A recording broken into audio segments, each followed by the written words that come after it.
Да седнат на иста маса и да не се уценуваат. Премиерот со оптимизам дека во понеделник има успешна лидерска средба. Плюс од ова СДСМ не се откажува од точката евроинтеграции, а ВМРО ДПМН укинувањето на техничката влада за што Ковачевски не одговара потврдно.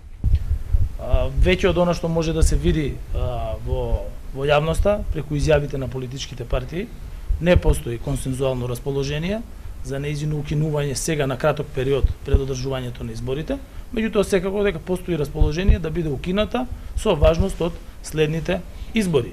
Очекувањата на премиерот се дека од средбата ќе произлезе точниот датум за изборите, потврден од законските можности за спојување на парламентарните и претседателските избори, а во периодот кога верниците нема да празнуваат. Во однос на нивното одржување, финалниот збор ќе го кажат партиите. Меѓутоа, и ако погледнете во календарот, редовни избори ќе бидат мај нуди можност за такво нешто, претседателски и парламентарни избори. При тоа треба да се почитуваат и верските празници, бидејќи знаете дека април е месец на Рамазан, почетокот на мај, самиот почеток на мај е месец на Великден. Ковачевски се надоврза на зборовите на американскиот државен секретар Џејмс О'Брајан дека од Мицковски лидерот на ВМРО ДПМН не би купил ниту половен автомобил, во насока дека опозицијата не соработува ниту испорачува за граѓаните. Тоа е кола која што вреди да се има. Од друга страна што имате? Имате кола направена од стиропор која што никој не би ја купил. Не останаа покуси ниту од ВМРО ДПМН на споредбите на премиерот дека колата за која зборува нема гориво, затоа што парите се потрошени на тендери и слеани во приватни џебови.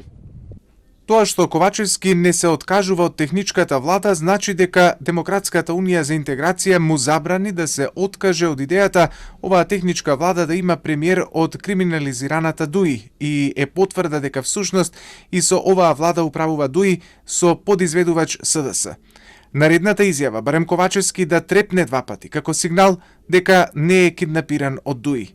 Уште на почетокот на овој мандат, СДСМ и ДУИ се договорија технички премиер да биде албанец. Имаат намера тоа да го реализираат на крајот на јануари, откако Ковачевски ќе поднесе оставка. 100 дена ќе изминат до 8 мај, кога најверојатно ќе се одржат парламентарни и втор круг претседателски избори.